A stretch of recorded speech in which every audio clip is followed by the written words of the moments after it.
you're putting a gun shop in the garage. Well, she didn't believe it. And then I told her, I said, no, we're really going to do this. Simply limit the input they put on the gun before it goes off. Yeah. That is shooting. That is all it is. Right. They're like, I'm never going to get this. I'm like, when you first got into a car, did you know really how to drive it? No. Well, how did you get here? I drove. Well, I practice at it. Oh,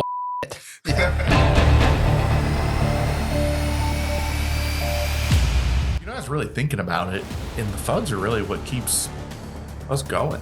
mm-hmm. You know, I mean, they're the one buying stuff, supporting us, bringing us their broken guns. I'm not worried about her being home by herself because she can handle herself until she has to load the gun.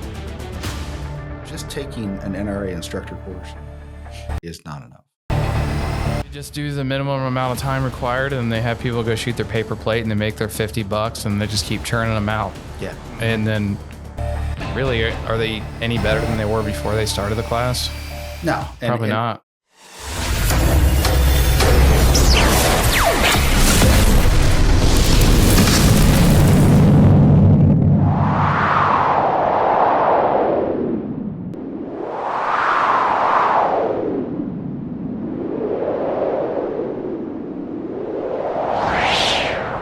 Hey everybody, welcome back to another episode of Higher Caliber Podcast. Today we are with the original FireRidge crew, which is Tim, Mike, and myself.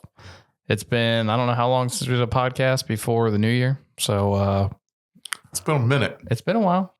Been a minute. Feels good to be back in the studio. I hope everybody had a good New Year's. So we're going to talk about FireRidge Defense, formerly known as FireRidge Gunsmith, professionally known as FireRidge LLP. So why don't you take us back to where it all started? Well, many years ago, I think it was about 2008, 2009, I was sitting at the dining room table, bored, thinking about what I'd do when I got old. Well, I'm here. I'm old.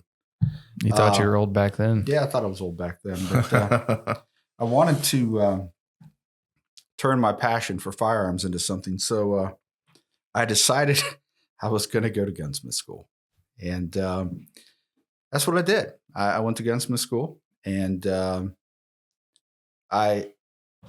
even though I got all the training and I felt pretty confident, I have to tell you that when we built that first shop and the first customer walked in the door, I was scared. Yeah. Right.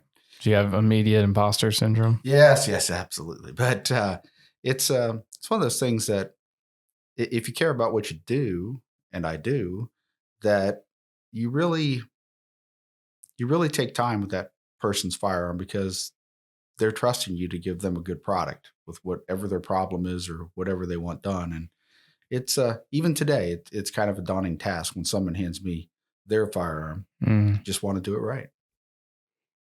I think that the shift that you made probably surprised everybody because I know you grew up with guns, but up until that point, you weren't really like the typical gun guy. You didn't go to every party and talk about guns. You weren't You weren't a FUD yet. You weren't quite a FUD yet. And like, what made you decide? Because I guess I really never asked you, like, what made you go from? Because in our household, a lot of people don't know that we weren't really allowed to be around guns up until around that point. Right.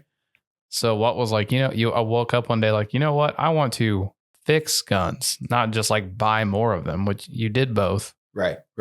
But no, I really, one thing that I always wanted to do in my life was I wanted to be that person that actually fixed stuff. Right. I mean, I was a medic. I got my hands dirty. I was a firefighter. I mean, I did all that kind of work, but I wanted to have something in life where I could be proud of.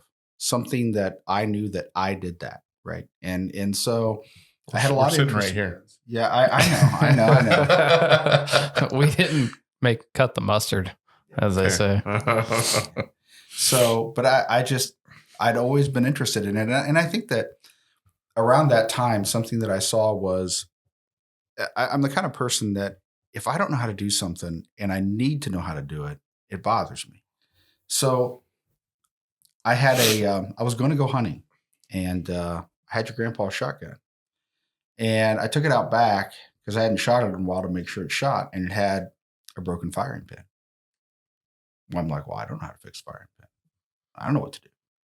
So I had to find a gunsmith, and I took it down there, and the guy looked at me and he's like, oh yeah, I can have that done in a few days. And so I went back and I paid the guy, and I thought to myself, you should be able to do this. This is not rocket science. You should be able to do this. So that always stuck with me that I needed to learn how to do that. And that's what I decided to do.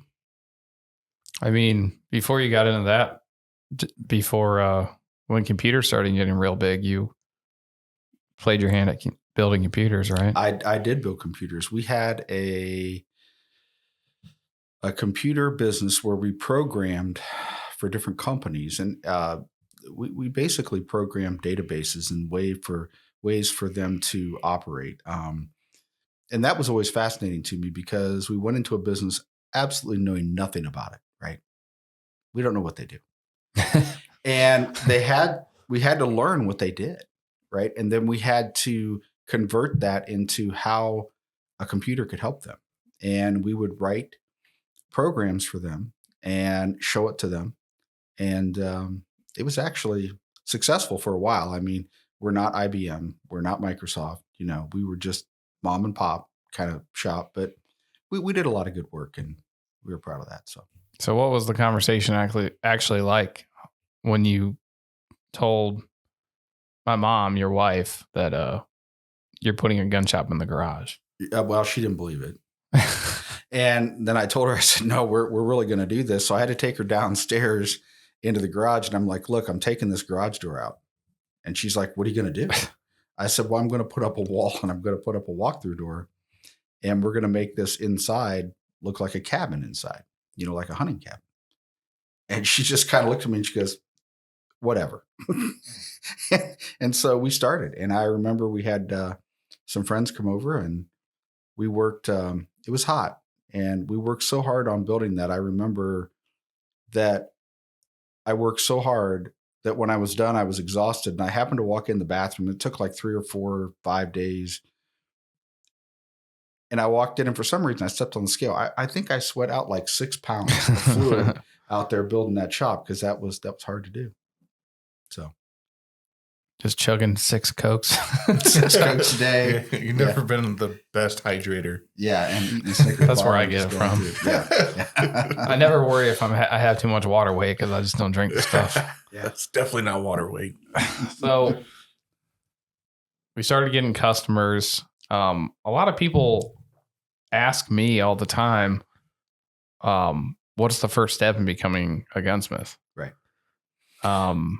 So what'd you have to do? Well, a lot of it was when I started school, everything was in a modular format, everything. So like pump shotguns had their own module and semi-automatics had their own module. And then you get into rifles and barrels. And then once you learn all the firearms and how they operate, then you start working on how to fix things. Right. Mm-hmm.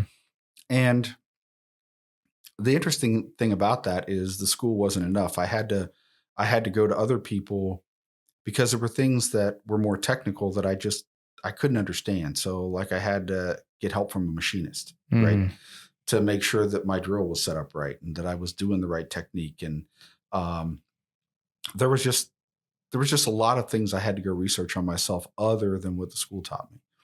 And I realized along the way that with myself, it was a whole kind of different learning process. I'm a visual person and I had to visualize things, but then I learned tricks along the way that really helped me. Like when I go to take apart a gun, I take a picture of it, right? So I can remember what that is and I can relate that to the schematic sitting next to it. So because I've had many people come in and they'll bring one of those big gas station cups, and it's full of gun parts. And the guy will look at me and say, got a big gulp full of Glock parts. Yeah, and a guy will look at me and say, I went to clean my gun and I don't know how to put it back together, right? And so, yeah, so that kind of taught me that I needed. And I kind of put it in reference. This is 2008, where YouTube was just starting It may have just started or just starting to get big. Yeah. Yeah. We didn't And have there any wasn't, video reference. because now you can look on YouTube to kind of put a gun back together if you kind of know what you're doing. Right. And I would say gunsmithing is an apprentice type job. You couldn't do that. No, I couldn't do that. So you had to kind of be the original. Right. I and just like everybody else, I made mistakes, Yeah. and I did things that were wrong, but I learned from those. And I mean, now it becomes more relaxing, right? So Yeah. I know I can sit with a piece and I can start to work on it. And, I'm not so nervous about. You have the confidence of, Yeah. You've already made those mistakes. Yeah. I know not to make them again. Yeah. And Tim, you got into gunsmithing because Dad told you. Yeah, he's That you like, had to. yeah, he's like, hey, you got to do this. I need help with the shop that I built. So, That you built? No, that he built. Oh, I was going to say, I don't remember seeing you doing No, because I lived in the basement and I was the closest to the shop, so I needed to kind of know what was going on. So, that. Yeah. No, actually, it was, I had actually moved out before I started, Yeah. I think. You started, Same year. It was around the same year. Yeah. You started really training when you were about 16, 17. And you guys were busy. We were busy. Yeah. We're busy. Because it's one of those it's not, there's a mechanic on every corner, but, Yeah. And we were we lived in a hick town, yeah. right? Everybody's got guns. Right. And what was the majority of stuff you saw? Hunting type stuff? Slug shotguns and They were stuff that rare. needed to operate by next season or the season coming Well, up. I think it always went in waves because Yeah. you didn't see your hunting shotguns till like 2 weeks before freaking deer season. They pulled out of the safe. They're Like, oh shit, it don't work. Yeah. We were Yeah. open. We were open to the public 2 nights a week because of the rest of the time we would work on things. But that week before hunting or hunting week, we stayed open every night Mhm. because guys would walk in and they're like, "This don't work," right? And it would just be like they were frantic. Something wasn't right. So it was quite interesting. A lot of scope leveling and We- laser bore sighting. We did a lot of that. Laser bore sighting's been around for a while, but didn't it seem really popular back then? Like way more people asked for it. They did. A lot of people were more concerned about their sights back then and about proper scope mounting and things like that. I think there was a misconception going around that laser bore sighting meant laser accuracy. Could have been. It would be a good sales pitch. And people assumed that, well, my gun's already sighted in, but I want it to be laser accurate. Yeah. When really it's the opposite. You laser sight it to get it to the point where you can Right. start putting it on paper. And as we all know, you can have the best sights in the world, but it's the shooter. Yeah. Right. It truly is the shooter. Can they execute the fundamentals and can they pull that trigger in the correct manner to keep it on target? Putting as little input on the gun as possible. Yeah. So what made you decide you wanted to start training people? Well, that was Tim. Okay. Tim told me that he thought that we could make more money and get more business for the shop if we train people. So He was right. Tim and I went to school, and We did. We learned how to be trainers, and that was tough. That was back in the days when the concealed carry class was 12 hours, Mm-hmm. and the course was written for 6. But we had to put in enough format, so we searched and we found some things from the NRA, and we basically used their class and extra materials from them to build a class that would go for 12 hours. And it was a long day. It was a long day. Yeah. We used to do 2-day classes. Yeah. 2 6-hour days. And the thing back Right. then, because before Yeah. before the law changed, it was interesting because before we did all that, Tim and your mom decided they were going to go get their concealed carry. And I recommended to them an instructor that I knew who was reputable because I didn't want to, I didn't want to be involved in any of that. I didn't want to show them the basic fundamentals because you don't learn. You learn better from someone else, I think. Given they're competent. Right. So it's a 12-hour class. So on Friday night, I asked your mother, I said, "What time's your class start in the morning, 7 or 8?" And she said, "Oh, it doesn't start till 10. And I said, "Was it a 2-day class?" She said no. So they went to the next little town to have this class. And I actually was in the area doing something. I was picking up something with my truck and I texted and I said, it's about lunchtime. Do you need me to bring you guys something for lunch? Now, this is at noon. Class starts at 10. Mm-hmm. She's like, oh, we're done. I said, you're done? She said, yeah. And I thought, well, that's something completely wrong, right? So I drove home and she came home and Tim was with her and they showed me their certificates. And I'm like, what happened? And she's like, well, he walked us out and asked us if we had any questions and handed us our book. And we loaded up and we shot for a while and asked some questions. And he gave us a certificate and we left. I said, well, that's illegal. She's like, well, we got a certificate. I'm like, no. So then they got into a whole nother class. So we could do that. That was just Does that business still exist? Person. I honestly don't know. That gentleman actually taught for another company and he was a good instructor. You know, I've heard him speak and I thought, well, this guy's good. You know, he'll take good care of him, but nope. He was in it for the money. Yeah. Know a few people like that. Yep. So, and it's hard when you teach people because I know the three of us, just taking an NRA instructor course is not enough. You know, going to listen to other people, learning from other people that are better. Someone's always better than you. And having those resources to learn tips and tricks. You know, I've always wanted to be able to reach people at their level. And it's hard because when you have a class of 15 or 20 people, they all learn differently. And so that's why I really like our class because we do things with people. We hit them at different levels, right? Some is visual. Some I think they call that meeting people where they are. That's what it is. And that those people just, they flourish by that. And I think of all the training that we took, the thing that impressed me the most is when FireRidge did the first all deaf class. And we had all those people. There were like 15 or 16 of them. And it was very difficult to teach. And I know both of you taught that day. I don't think I did. Didn't you? I don't think so. What I learned from that was, you know, so you have to imagine all these people, they're not staring at me. They're staring at an interpreter. Yeah. And I'm going from slides and trying to stick to the slide. But when you're talking to a class like that, you can't make a joke. Right. It's hard to There's tell no a story. nuances. There's nothing with that. I mean, if you snicker after a slide, you don't think's that important, but it's on there anyway. Yeah. They're not really going to. Right. I got to teach it to them. But the thing that I learned the most from that class was, and I still do it to this day, I had to figure out how to give them instructions on the range to hit the target, what they were going to do with their gun. Yeah. Now, normally I stand to the left of a person, right? And I'm touching their shoulder. I'm pointing. I'm explaining to them what I want to do. I couldn't do that. So they were looking at an interpreter, not me and not the target. Yeah. So what I thought was so funny was when I explained again the sights and about the trigger control, and I had a hold of their gun, and I stepped to the target and I pointed to the center, and I just kept tapping the center. Every one of those students shot bullseye. Right. Every one of them. And even people that had not been. He just second guessed like 15 years of teaching by being like, all I had to do was point at the bullseye.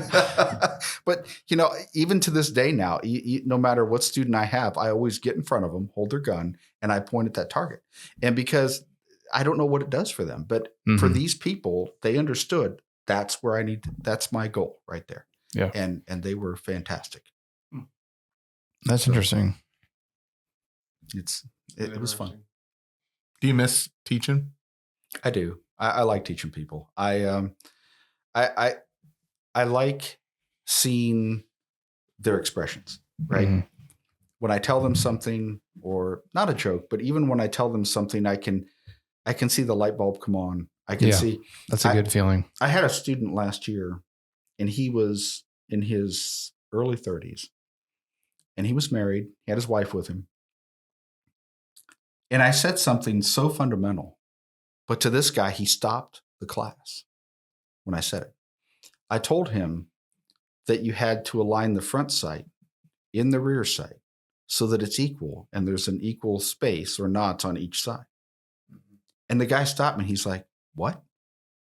I said, yeah, you have to look through both sides. And he looked at me and goes, I never knew that. You know, something so basic and fundamental. This guy was totally blown away that he needed to use his rear sight at all. He thought he would just putting it out there and using the front sight. And he says, oh, maybe that's why I can't hit the target. Mm-hmm. And when we went out and practiced that, he was fine. He was absolutely fine. But a guy in his 30s had no clue. Handguns are just a whole different beast to people. They are. Because we would see that, like, you would get your outdoorsmen or whatever that have been hunting their whole life with a long gun, and they're really good with it. And you put a pistol in their hand, they're like, "What in the hell is this?" You know, but they don't want to. They don't want to lead you on that they don't know what they're doing. But you can tell when they shoot, they're like they have very little experience with a handgun. I think that's what I like most about our concealed carry class is we assume everybody doesn't know anything, so we can start with the basics. And you can tell when people pick it up and are too embarrassed to say that they're just learning it for the first time today. But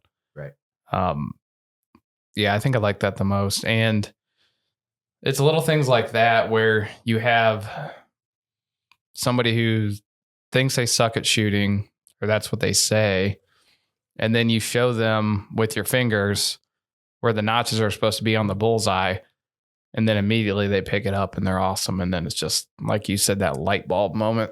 Yeah. It's always, excuse me, it's always fascinating to watch people learn and what they can pick up and what they can do. And as we know, new shooters and women are better than male new shooters. Right? Yeah. They have nothing to prove. And well, I think that they don't, it's not necessarily that they have nothing to prove, because there are some women that are competitive, but I think they don't have those bad habits. Yeah, they don't. You know what I mean? They don't. They do a great job. So, you know, they don't have it ingrained in them, or, you know, they weren't watching John Wick for the 50th time. You know what I mean? And then the other thing that really used to irk me, though, is you'd have, we'll say it was mostly females. There's some males in there, but mostly females that were actually really good shooters. And the guys are like, she just needs her certificate. I'm not worried about her. She's, you know, she can shoot awesome. And they usually could, but they couldn't load their own gun. Yeah. And it's not really their fault that their husband always loaded the gun for them and handed it to them. But when people have said, I'm not worried about her being home by herself because she can handle herself, until she has to load the gun and you're not home. Right. So it's little things like that. The fundamentals that you want to send people off into the world with, because doing the tactical stuff, it's cool. If you, like, for the guys who train like law enforcement or what would you call it, intermediate to advanced classes, that stuff's awesome. And it makes awesome Instagram reels and stuff. But what doesn't make Instagram reels is showing somebody properly how to load a magazine, and then being frustrated that they keep doing it backwards, and showing them the trick to get it in the right way every time, and then feeling more confident when they leave. That's a good point. How many students have we seen handed us a magazine that was loaded backwards? Right. Or how many times have we seen a student shove a magazine up into a gun backwards? Right. I mean, it just, they just learn it. And to us that have been doing it for a while, you guys longer than me, but for us, when we show people how a slide operates, it just seems kind of mundane. And like, obviously you get how this works, but if you do the shooting part of the class early, before you go over how stuff kind of works, you'll see people rack the slide every time, because they think that's how a pistol works. Right. So it's like, you know, you got to meet people where they're at. Right. And I prefer to meet them all the way at 0. Even if they're at 5, let's pretend they're at 0. Right. Yep. You know, that's how we've always done it. Yeah. And it's always been successful. People sure learn. You know, the biggest thing that happened a couple of years ago is when the law changed, which I'm a big supporter of constitutional carry. I think everybody deserves the right to have a firearm and use it for protection. What I'm not a big fan of is the people that go out and just get a gun and don't know how to use it. You know, it's kind of, I kind of liken it to you. If you could think about when you were teenagers, right? And I laid all the food out for a Sunday dinner and I'd say, okay, boys, go make it. You wouldn't know how to do it. You know how to eat it. Right. But you don't know how to make it. Right. And to me, that's kind of like what the law did. You know, people just, there are people out there that just don't know how to use handgun. You know, now we've had many students come through class that say, I shoot, I'm comfortable with it. And they certainly are. You know, they're really good. Mm-hmm. But then there are those people that just, you know, they come get their certificate because they have to. And then after 8 hours, they realize, wow, I'm actually glad I came. Yeah. Yeah. That's it. And I wish more people would take advantage of professional training. And what I mean by professional training, something that we've gone overboard and we've always done. Like I said earlier, you can't just take an NRA course or a Gun Owners of America, whoever's going to train you, and think that a weekend is enough. Right. You know, you're there to prove competency. Teaching someone is far beyond that. And how many companies are out there with just that? You know, they've not had any formal training themselves on how to teach people. Well, they're concealed carry mills. They're like puppy mills. Yeah. Yep. And I don't know if we've talked about it on here or not earlier, but they just do the minimum amount of time required, and they have people go shoot their paper plate and they make their $50 and they just keep churning them out. Yeah. Mhm. And then really, are they any better than they were before they started the class? No. Probably not. I always tell people, I ask people, because they're like, well, how do I know if this company's reputable, right? Mm-hmm. Whether they're talking about us or whether they're talking about someone else, and they'll ask me, and I'll say, well, ask them one question. Are they insured? Right? Have they taken those steps to have an actual business carry insurance on themselves? I mean, we carry millions of dollars on FireRidge. Yeah. It's not cheap, but we do it because it's the right thing to do. But if something happens, God forbid, our students are covered. Yeah. Right. Or whomever. And a lot of people just aren't like that. They don't take it seriously. They just find it as a way that I can have 5 or 10 people. I can make a few $100 and put it in my pocket. And to me, that's just wrong. But what would you say to somebody who wants to do what we do to make money? What would you tell them? Well, I'd tell them to get the basic certification, but I would tell them to go through and go to other schools. Mm-hmm. You know, learn from other but people. Specifically to make money. To make not money. like how you do it, but like if somebody's like, man, I want to make money like you do, I think is what you're getting at. Yeah. Well, that teaching people that takes a lot of time to even get there. How much money do you think collectively we've all lost teaching people? I think what he's trying to say is we don't make jack shit on teaching basic handgun classes. We don't make money doing that. Because what's our average cost? $125, like average. Yeah. Right. Because I don't know. We had dropped our price there for a while. Yeah. When we were teaching bigger classes in the public, we were teaching for $75 a person. And we were down to 50 a couple times. And we were spending more than 8 hours with these people. Oh yeah. 9 minimum. Yeah. 9 hours minimum. And they were getting a whole day for $75. And we were spending hours to set up. So I've had business people come take this class and then make, the big business people. And they are shocked that I charge them $75. Mm-hmm. After they got done with the class, they look at me like, you're doing this wrong. This should be a couple $1,000. Yeah. A person. And I'm like, yeah, I know. But the impetus behind doing it, the reason we started it was to get more business. Mm-hmm. Right. To get more business for the shop. But then we kind of grew into it where we felt like if we're going to do this, we're going to get more training. We're going to be more professional because we enjoyed the interaction with the people that we had. We like hearing their stories. I mean, people walk up to me all the time. And if you've got to think about how many people we've taught, I counted personally over 2,000 people. And I mean, that's a lot of time standing in front of people. Yep. Sometimes there were groups of 5, groups of 10, groups of 20. Yeah. 2,000 doesn't sound like a lot when you have to put it in context. We weren't teaching, stadiums full of people. We were like the max we were teaching were 20 to 25 people. And that was rare. Yeah. Right. Most of the time I'm teaching 2 to 4 people. You've taught one person for 9 hours. I've taught one person for plenty 9 of hours. times. Yeah. And that's just because you're trying to help that person. That person wants to learn. And that's kind of the goal behind it. Now, did it help our gunsmith business and our sales and things? Yeah, it did. Yeah, it did. We've sold things. We've done work for people. They remember us because we treated them well. We were kind to them and we taught them something. So they trust us. And so, we've gotten a lot of referrals from that, a lot of business. It did a good thing. Yeah. It took a lot of time to build the business. So the moral of the story is, unless you're going to make a commercial range out of something, you're probably not going to. I mean, you could bust your ass and make good money, I guess. Maybe. But I feel like the market's so. Well, it's kind of dead now. It is kind of dead. As far as the thing that's nice about it, though, is the people that want to be there are going to be there. Yeah. For the most part. Yeah. Except for it's the people that want to travel and just want to have it, but to get their certificate, I mean. And I feel like I've been getting more and more people asking me, like, hey, do you still do classes? Hey, you know what I mean? Mm-hmm. I almost wonder if we just say, like, make a date 4 or 5 months from now and say, hey. Well, we've been talking about that. We're going to have a public class this day and see how many we get, Mm-hmm. Yeah. Because the onesies and twosies, now granted, I know you do a lot of the private classes, but that kills your whole freaking day. Yeah. For $75. Yeah. Plus we make them lunch. Yeah. Right.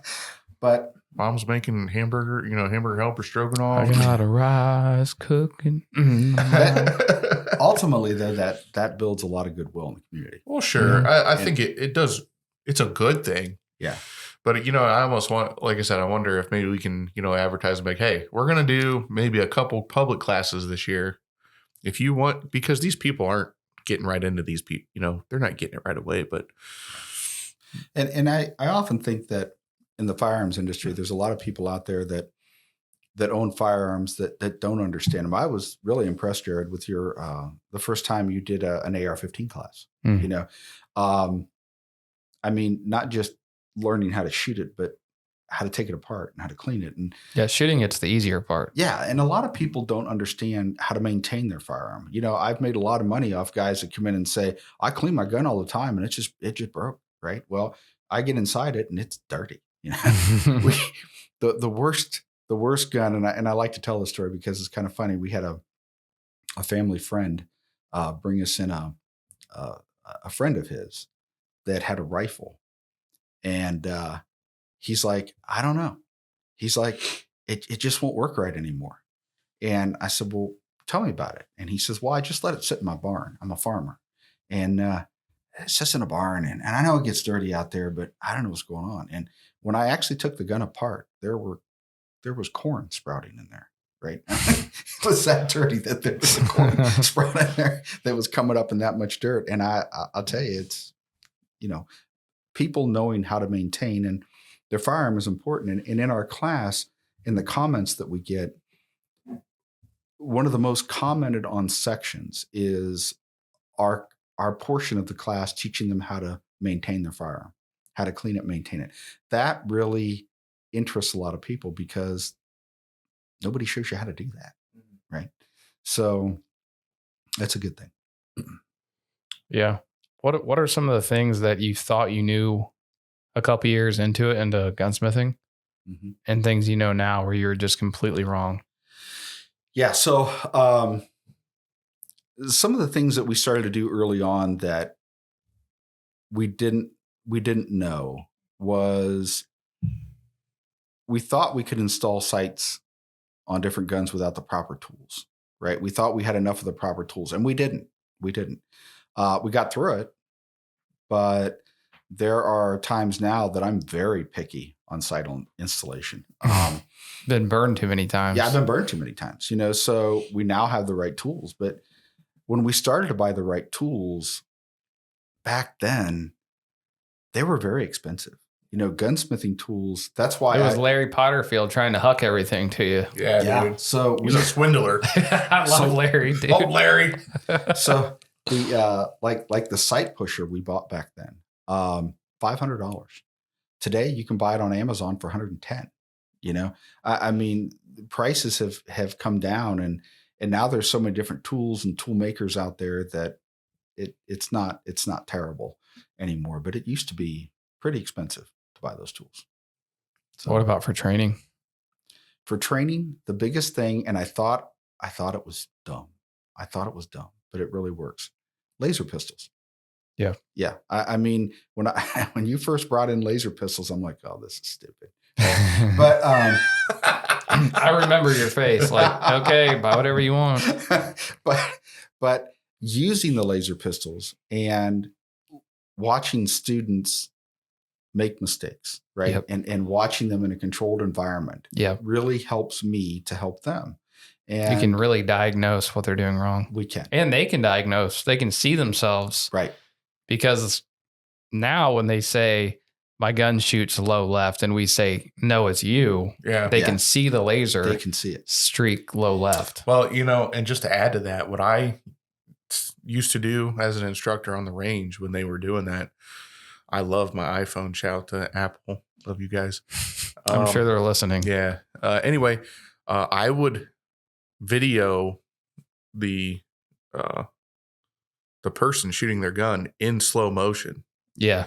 I still like that one. And I would show them frame by frame what they were doing to their gun. Closing their eyes and dipping it down. Yeah. Like how. Squeezing the crap out of it. Yeah, dude. And they were like, I'm doing that. Like, yeah, this is you. Like, yeah. I didn't. And it's funny. I say this almost every time that we're teaching. They're just like, I suck because I keep moving the gun before it goes off. And I tell them, like, if you completely stopped moving the gun before it went off, you would be one of the best shooters in the world, because people put hours and hours and hours into training to simply limit the input they put on the gun before it goes off. Yeah. That is shooting. Right. That is all it is. Right. They're like, I'm never going to get this. I'm like, when you first got into a car, did you know really how to drive it? No. Well, how did you get here? I drove. Well, I practiced at it. Oh shit. I think it's like telling me I want to go be Mr. Olympia. Okay. How often do you work out? I don't. What are we doing? Like, okay, it's going to take some time. Yeah. You know, it's all a perishable skill. I'm going to be honest. I don't know when the last time we went out and meaningfully practiced shooting, because it's been forever for me. Yeah. And I suffer the consequences. It's been forever. You don't just learn something. Right. Now I know the tricks to diagnose myself, and because that's what these classes are. If you pay For sure. $500 to $1,000 a class, they don't make you a better shooter overnight. They let you know what you're doing wrong and how to fix it. Right. By repetition. Right. And I think that's the biggest. Yeah. Well, most of them. Once do. you, most of them. Most do. of them. Not like LAV. No. He just looks at you. He says, "Not ideal." Not ideal. I felt so bad for you in that class. He said not ideal to me, so He said it to a lot of people. But he didn't like help anybody. No, he just. But he did make you want to get better. He definitely. He was like, look, because he was like the poster child for like, I'm gonna be fat and I'm cool with it. And then he lost a bunch of weight.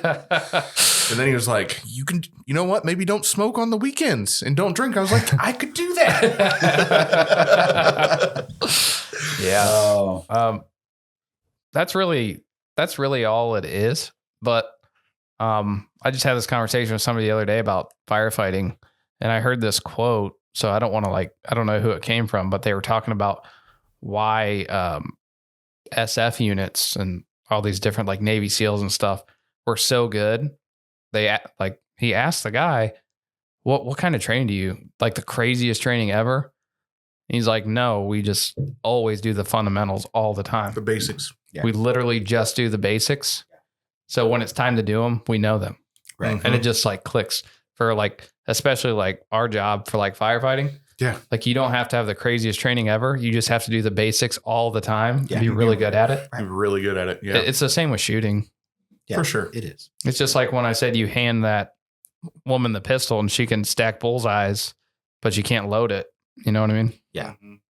We've seen a lot of that. I think just being a basic handgun instructor, watching a lot of people shoot, It makes you a better shooter. it makes you a better shooter because you're like, you could pick up on it right away. Like, where where their shots are going to hit just by looking at them shooting, like not looking at the paper, but it's just. But I think with our training, something that we've incorporated that I don't know about other schools, but we have extra drills that we take people through, right? On the range, we have drills to teach them for their trigger, right? And we have drills that teach them when they're dropping the shot, and we teach those drills to them.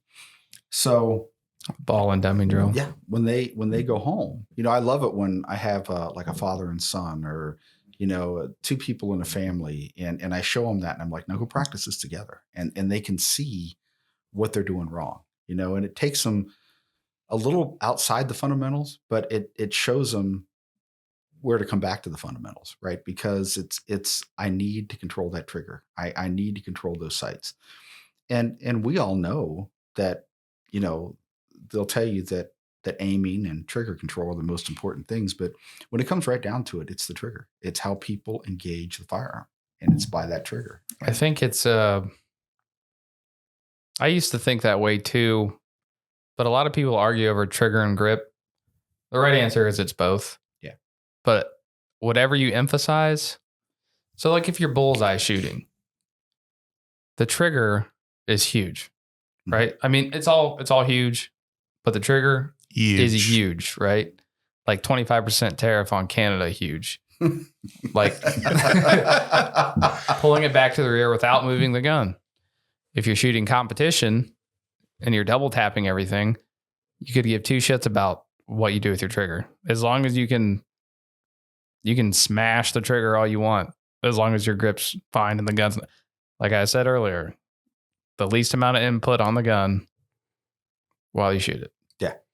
Yeah. When you're standing there and we're basically bullseye shooting when we do the qual, right? That's a bullseye shoot. Yeah. Right. So putting a lot of emphasis on the trigger control is important. And it is kind of hard to tell people, like, let's just get this out of the way and then we can learn other stuff as far as like you're safe. They're like, how should I be pulling the trigger? And you tell them, and you don't want to lead them down these rabbit holes where you want to tell them about all the cool stuff. Like, well, if you super smash your grip, then it doesn't matter. You know what I mean? Yeah. I'm really bad at that. If you haven't noticed, ADHD getting off track, but For sure. Yeah, it's not all bad. No, for instance, like when you started instructing with us, you kind of kept me and Dad on the up and up because we had already been teaching for a while. Trying to get you out of your old ways. Well, because we had to do a lot of spitballing because the NRA gave us nothing to work with. Nothing. And the state of Ohio says you got to make this something, right? Mm-hmm. And so me and Dad were doing a lot of filler stuff, which I think was good. But you had just had a brand new class, a few years later. So you're kind of like real fresh on this stuff. And you're like, hey, guys, we got to do this. We got to do. You're like, okay. Not that we were doing anything shady, but right. I think you kept us in line, so to speak. Well, you kept me from, going too off the rails. Yeah. Like, that's dumb. Okay, you're right. It's pretty dumb. Till those laser pistols showed up. Yeah. Yeah, the laser pistols. Certain pistols, by the way. Yeah. But like you were saying, I think we met a lot of cool people and, have become friends with some of these people right after class. And even like when we do the guest instructors and stuff, hosting them through FireRidge, we've taken a lot of sweet classes. Yeah. I mean, some like that we would not have otherwise taken. These world-class level instructors have come to our range to, give us knowledge, and to be a part of that's actually pretty cool. Those were hard classes. I mean, it really made you think. Yeah. Some of those people. And that was. And that's what I want other people to be able to do once they learn. I think we've always been a bridge between very little shooting or not shooting and going to take a class. Right. And that's where I want to hang out. I don't feel the need to get to the point where I'm teaching like SWAT guys because they got their training. I want to teach the people that feel gatekept from that community Well, yeah. to be able and to get it's- to the level where I can reload, you know, get to the point where I can be coached basically and not look like it. Because I think people just don't want to look dumb. Well, no. I get nervous every time I'm in a new class. For sure. know? It's a big step from your basic pistol class, right? Where you go from zero knowledge to, okay, you're safe, right? Mhm. Hopefully, right? Yeah. And then you leave us, and then here's Langdon Tactical's $1,000 weekend class. Yeah. That's a big gap to fill. Like, how do you jump? Right. You know, I remember my first Beer. I don't actually. I think I was 3. Yeah, 3 or 4. 4? Okay. Yeah. But no, that's a big, gap to jump. Yeah. So yeah, I would like to fill that gap. That I think that would be awesome. But even to get people to come to us to have that intermediate level training is It's difficult. Yeah. People don't know what they don't know. Yeah. You know, and not to bang on the FUDs, but they're like, I got my freaking 1911. If I get pissed off enough, I'll fucking shoot somebody. Shoot a motherfucker. Shoot a motherfucker. But he's just. I'll put it right in his eye. I don't need a sight. But pulling the gun out of his holster, he's fucking already out of breath. Yeah. You know what I mean? Like, you sure about that? Not that anybody asked me, but I will say what the hardest person to teach on the range is yourself. Is the 40-plus-year-old man with, I don't know, it doesn't really matter what gun it is, but who has shot his whole life and has done it so much that he shoots pretty well. Mm-hmm. But you see he's like teacup in his grip. I saw a guy. We had this guy in class one time. He shot on 1 foot. I remember that. I remember the story kind of. Like, he had his other foot kind of on the ground, but it was like a tiptoe. I don't know. It was weird, but he could shoot like a motherfucker. Yeah, that's the thing. You do you do it weird for so long you do that it you'll weird for so long eventually that get it. It makes it right. So I don't like, know. You see these guys and they're like hitting pretty good, like not great, but they're like very efficient at it. Yeah. And they can load, reload, chamber, all that stuff, And then you're like, man, if you just change your grip like a little bit, and then you completely mess them up, and then they can't do it right, and you're just like, oh, I wish I could just take 25, 30 years, wipe your brain of it, and then we could start this over somehow. Deneuralizer from the Men in Black. But those are the hardest ones because they look at you, because the heat of our training was about 5 years ago. I'm 27. There's a 60-year-old man shooting basically bullseyes with his 1911. And I'm like, change your grip. He's like, okay.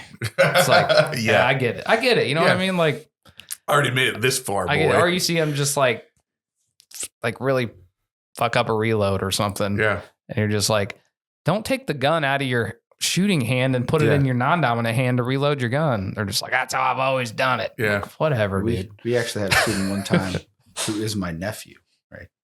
And Tim and I were in Southern Ohio, and we were teaching. I don't know if you remember this. We had way out there in the country. They put up a 4x8 sheet of plywood for a target, and they set it horizontally, so it's 8 feet across. And Tim and I were each watching 2 students. We're standing between them. We're watching. And my nephew, you see his shots going across the board. And he's getting really frustrated. And I'm like, So we're like, okay, we'll just take a breath and try it again and again. This poor kid's shots are just literally going from target to target to target right across the board. He's like, I don't know what I'm doing wrong. And I was watching him. He's doing everything right. The rear sight was loose on his gun and kept moving back and forth with every shot. The kid. One of those rare occasions where it actually is it loose. was the gun. Yeah. So actually, it was the gun. This time. That time. Yeah. So, what's your favorite gun to work on? Guns. Guns. Yeah. I love to work on shotguns. Yeah. Do you just feel like some sort of weird ancestral connection to them. Yeah, I started out with shotgun. Well, no, I started out with shotguns as a kid, and that's what I always felt drawn to, and I'm really comfortable with them. I like the old stuff. I've worked on everything from manufactured in the year 1860 to today, right? And I really enjoy them. I love the old technology. It's not so much that it's simpler, because some of it isn't. It's history. It is, and there's a lot of history with that gun, and I love it when people tell me about their gun. But it used to be, some guys and their guns are kind of like NASCAR, right? So they'll walk in and they'll say, "Oh, I got this Mossberg 500, blah blah blah blah blah," and to me, it's just a shotgun. Right? I mean, that's what it is, and they have a connection to it. They do. They're pretty proud of it. So it's an interesting thing. I love, and I know you haven't seen it in a while, but I love building muzzle loaders. That's relaxing to me. Taking a gun from the ground up and putting it together, and my grandson Cole and I are building one right now. It's pretty exciting. So it's family. Tim, do you feel burnt out at all? In respect to what? In the gun culture? I feel like we both kind of experienced this, like, it's definitely not that we got tired of shooting, but I think I don't know if you've seen this, and I'll put it up on the video while I'm talking about it so people can see it, but it's like a bell curve meme. And the first part of it, some guy like, "This gun's cool, I'm going to shoot it at trash," or whatever. It's like this goofy guy. Then the curve goes up, and then there's a guy like, "Best gear, don't train like that. You have to have this, you have to have that." And then like it goes back, like when the progression's over, it's the same, like, really awesome dude, but he's like, "This gun's cool, I like shooting it." It's kind of like that. Yeah. At least it was for me, where I'm just like, at first I'm like, a gun's a gun. And then I'm like, well, a gun's not a gun. This manufacturer does this, and you can get this much more out of this. And this technology is cool, and that's cool. And this trainer's cooler than that trainer. And this trainer talk crap about that trainer. And then I go back to like, I enjoy shooting this gun. And I don't really have a strong opinion anymore about like which manufacturer is better than the other. Yeah. There's shit manufacturers and there's not, don't get me wrong. But when people are like, "What do you think about this gun?" I'm like, "Do you like shooting it? Does it work?" We had a student. Sorry, I took your answer from you. Kind of. We had a student many years ago who was a physician, a really smart guy, and he took our class. And he's a doc. He made lots of money, and he got a hold of me one day, and he said, "Mike, I went out and I bought this gun. It was $1,400. I bought this gun. It was $1,000." And he said, I keep practicing everything that you taught me, and I've reread the book. And he's like, "They're just not any good." And I'm like, "Okay." And he's like, "Can you help me?" So I said, "Sure." So Tim and I set up to meet him at a local gun store. And we went in there, and he was born and raised in the Philippines. So he was a shorter statured individual. He had smaller hands. Carnies. We looked around, and I was looking for a gun the right size for him. Well, I found one, and it was used. It was a Bursa Thunder 380, right? Man, I just said all that stuff, and I just instantly got mad about that for some reason. Maybe I'm not done. So I'm not done yet. So the funny thing is, it was used. It was dirty. There was mud on it. And I said, "You could have just said Bursa." Yeah. I said, buy this gun. That comes from the factory like that. All right. I said, buy this gun. And so he's like, "What?" He gave me all sorts of crap. He's like, "It's dirty. It's used." I'm like, "No, just buy this gun." So he follows us back to the shop. Tim and I take the whole gun apart. We degrease everything. We clean all the parts. We put it back together right. And I said, "There you go." So a couple weeks later, the guy calls me. He's like, "Mike," he's like, "I'm a man of science." And he's like, "I watch everything, and I count things, and I measure things." And he's like, I took that gun to the range last Saturday and I fired it 762 times. I said, what? He said, yep, I was out there all weekend. And he said, you know what? He's like, it never jammed until I got to the 763rd round. He said, so I took it home and cleaned it, and I'm not as good as you. But he said the next time I took it out, I fired over 600 rounds with it. Did just fine. I thought, well, that's pretty good. So I ran into the guy about 10, 12 years later. And I asked the guy, I'm like, what do you carry? He's like, that same gun you told me to buy. He's like, it's the best thing I've ever shot. And he said, I'm really good with it. So again, it's the shooter, but it doesn't take a $1,200 gun to make you good. It takes the right gun for you. I've seen that time and time again. Yeah. Yeah, I mean, I've definitely experimented with it. You know what I mean? How many times? a few. And then, you don't take your own advice when people are like, well, I got this gun, but I'm not good with it. I'm going to get this. And you're like, no, just keep training with it. Yeah. And then I'm like, bro, I'm about to buy this gun. Trust me, I know what I'm doing. Something. But do you know what I mean about the... Yeah. And I know what you're saying. I 100% agree with the beware the man with one gun. I love that philosophy. Yeah. If you're going to spend $1,000, buy a $500 gun and $500 worth of ammo. Yeah. For sure. But yeah, I don't know that I'm burned out, but it's maybe just more or less of a, not even an interest, but I don't know, whatever you said, like it just is not a. It's more of the community that I was just kind of, I don't know. Speaking of community, I kind of want to apologize. I know I do a lot of apologizing on here. To who? Because I make fun of you and the FUDs and stuff. But, I was really thinking about it. And the FUDs are really what keeps us going. Mm-hmm. I mean, they're the one buying stuff and, supporting us, bringing us their broken guns. Yeah. Dude, and how many guns can they afford now? The houses they bought back in the freaking 80s for $80,000 are worth $500,000 now. They can buy all the freaking, bolt action rifles they want. But think about, you think you like all these competition shooters, and dude, when we were into that stuff, we weren't buying stuff from other people. We were building our own freaking bullets. We're not supporting local business, and so I salute the FUDs. Even though they think we sure as heck were, dude. We were buying all of our primers local from China. Yeah, that's true. Well, the thing about the FUDs is, we might make fun of them carrying a revolver everywhere, but they carry a revolver everywhere. Yep, that's true. You know what I'm saying? Did you see that video that came out the other day about this old guy? That was you that posted that? Yeah. Shooting with a revolver. Yeah, because everybody's like, I don't like that gun. Doesn't shoot well. It's not two-tone. And then the guy that you would expect to be like, who needs sights? Just put it in their eye. Just really did it. for real. Oh. He did. But we put so much emphasis on handguns, and that's what we taught. But a lot of people really are surprised in class when they're like, "What's the best gun for home defense?" And I'm like, a shotgun.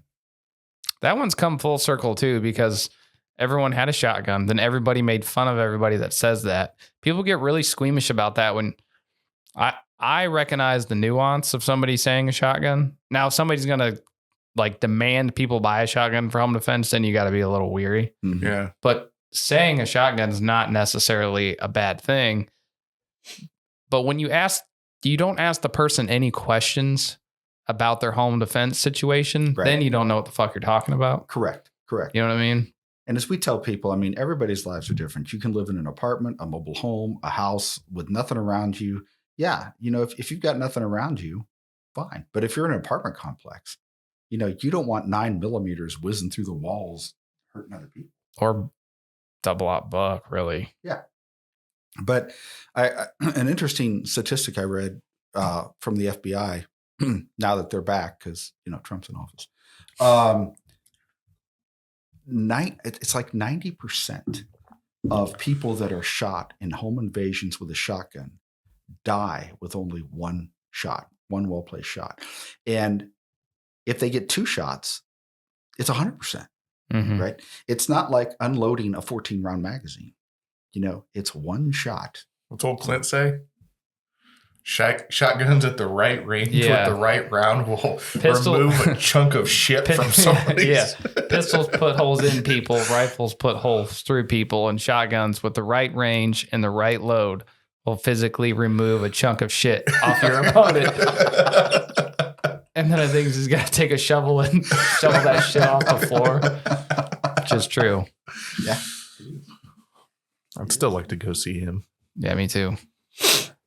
I wish he'd keep doing that. Like, I think that was a really short stint of those videos, but they are very inspirational. For sure. Future of FireRidge. We haven't had a meeting about it. We can just have it on a podcast if you want. But I want to do more training for myself in general. I think that's step one to get the cobwebs off. Mm-hmm. Start doing at least more dry fire and get back into the repetition of things. Because I'm feeling pretty rusty. Mm-hmm. Maybe hit up a competition. Scott's going to comment and be like, I bet you won't. He's probably right. You know what I mean? Well, is he master now? Is he A class? If he's not, he's getting there. Do better, Scott. Just kidding. Years ago, when I moved back up from Southern Ohio, Tim said something that was pretty spot on. That's rare. Yeah. Write this down. He's like, why are we spending so much time on other people all the time? Why don't we work together and help ourselves and be better? He said it'll make us better at what we do. Mm-hmm. And I think that's kind of what you're alluding to, is that as a group, we need to work more in what we're doing. Mm-hmm. I never take offense when I'm on the range with you and one of you walks up and says, hey, Dad, you need to do that different, right? Because you can see what I don't see. And I respect your opinion. So I think that would make us better at what we do. Right. Overall. I don't respect instructors or coaches or trainers that aren't students. Hey, I'm just throwing this out here. You know what's on the agenda? FireRidge Invitational 2025. Yep. It's gonna happen. Need to do it. Yep. Need to do it. That goes without saying. It's long overdue. Yeah. And those are good days. Yeah. We're going to do handguns, shotguns, or rifles. Rocket launchers. We're back, baby. You never know what comes into the house. Your mother brought me a white box with black letters on it a few months ago and said, this belonged to my dad. It's a stun gun. And I left it sit on the shelf until I was going to show you. And I opened the box. It's a taser. So you never know what's going to come in. We could get a rocket launcher. Taser. Nice. So, for the people that don't know us or haven't used us, can you explain pretty much how we operate now as far as gunsmithing? And so we have really two main areas that we operate now, besides when we do education. We do gunsmithing and we do firearm transfers. A lot of people use us for firearms transfers because we're very inexpensive compared to anybody else. Most stores, if you sent them a gun, will charge you anywhere from $50 to $75, from what I've heard from customers, to transfer a particular firearm that they buy online. We charge $25 for the entire transaction, and we have customers that know that. So they'll source 2 or 3 different guns from different places, and we'll grab them, catch them, hold them for them. And when we get all 2 or 3, we call them and it's $25. In a store, it might be $150 or over $200. But I can't see gouging someone when I'm only filling out one form, right? Mm-hmm. And so I think that kind of goes to the reputation of our business, that we're not trying to gouge people. Our prices are low because we're trying to help people. And since I'm not driving around a GMC Denali, right? So I know that I'm not making that kind of money off of it.